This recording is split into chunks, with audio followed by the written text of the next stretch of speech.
కార్తీక మాసంలో మనం తెలుసుకోవాల్సిన ఒక అతి ముఖ్యమైన సంప్రదాయం ఇది. మన పూజ గదిలో ఒక చిన్న వస్తువు ఉంటే చాలు, ఆ ఇంట్లో సిరి సంపదలకు లోటుండదని పెద్దలు చెబుతూ ఉంటారు. అంత అద్భుతమైనటువంటి సిరి సంపదల్ని కలిగించే ఆ వస్తువు ఏంటంటే కవ్వం. అంటే పెరుగు చిలికే కవ్వం. ఈ కవ్వం యొక్క మహిమ ఏంటి, ఇదెలా మహాలక్ష్మిని ఆహ్వానిస్తుందనేది ఈ వీడియోలో తెలుసుకుందాం. కవ్వానికి అధిపతి సాక్షాత్తు లక్ష్మీదేవి. అందుకే మీరు గమనిస్తే గృహప్రవేశం సమయంలో కొత్తగా ఇంట్లోకి వెళ్లేటటువంటి వారు పూజా సామాగ్రితో పాటుగా కవ్వాన్ని కూడా తీసుకుని వెళ్తూ ఉంటారు. కవ్వం కేవలం ఒక వస్తువు కాదు, అది ఆ ఇంటి శ్రీమంతునికి సూచిక. ఈ సూత్రం చాలా విశేషమైంది. కవ్వముందంటే ఆ ఇంట్లో పెరుగు ఉందని అర్థం.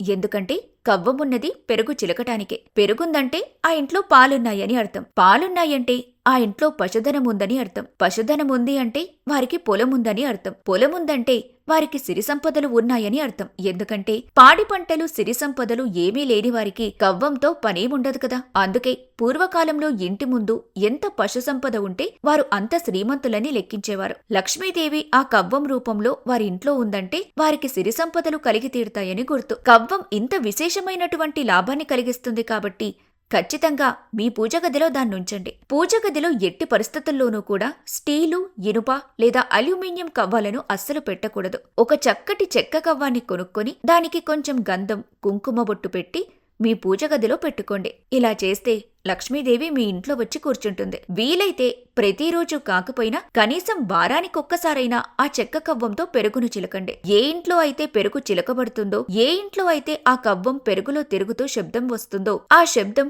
లక్ష్మీదేవి యొక్క ఆహ్వానానికి సంగీత సంకేతమని మన పెద్దవాళ్లు చెబుతూ ఉంటారు. కాబట్టి ఆ దివ్యమైన కవ్వం సవ్వడితో లక్ష్మీదేవిని మీ ఇంట్లోకి ఆవాహనం చేసుకోండి. కార్తీక మాసంలో మనం తెలుసుకోవాల్సిన ఒక అతి ముఖ్యమైన సంప్రదాయం ఇది. మన పూజ గదిలో ఒక చిన్న వస్తువు ఉంటే చాలు, ఆ ఇంట్లో సిరి సంపదలకు లోటుండదని పెద్దలు చెబుతూ ఉంటారు. అంత అద్భుతమైనటువంటి సిరి సంపదల్ని కలిగించే ఆ వస్తువు ఏంటంటే కవ్వం. అంటే పెరుగు చిలికే కవ్వం. ఈ కవ్వం యొక్క మహిమ ఏంటి, ఇదెలా మహాలక్ష్మిని ఆహ్వానిస్తుందనేది ఈ వీడియోలో తెలుసుకుందాం. కవ్వానికి అధిపతి సాక్షాత్తు లక్ష్మీదేవి. అందుకే మీరు గమనిస్తే గృహప్రవేశం సమయంలో కొత్తగా ఇంట్లోకి వెళ్లేటటువంటి వారు పూజా సామాగ్రితో పాటుగా కవ్వాన్ని కూడా తీసుకుని వెళ్తూ ఉంటారు. కవ్వం కేవలం ఒక వస్తువు కాదు, అది ఆ ఇంటి శ్రీమంతునికి సూచిక. ఈ సూత్రం చాలా విశేషమైంది. కవ్వముందంటే ఆ ఇంట్లో పెరుగు ఉందని అర్థం.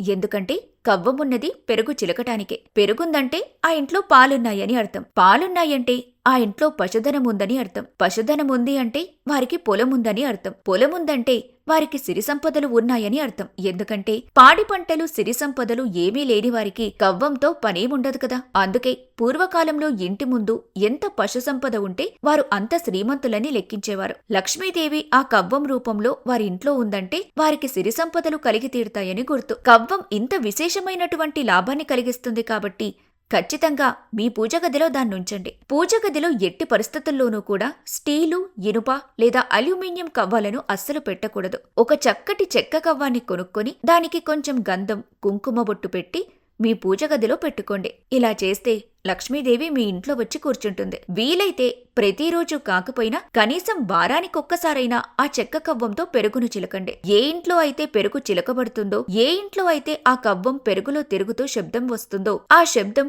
లక్ష్మీదేవి యొక్క ఆహ్వానానికి సంగీత సంకేతమని మన పెద్దవాళ్లు చెబుతూ ఉంటారు. కాబట్టి ఆ దివ్యమైన కవ్వం సవ్వడితో లక్ష్మీదేవిని మీ ఇంట్లోకి ఆవాహనం చేసుకోండి.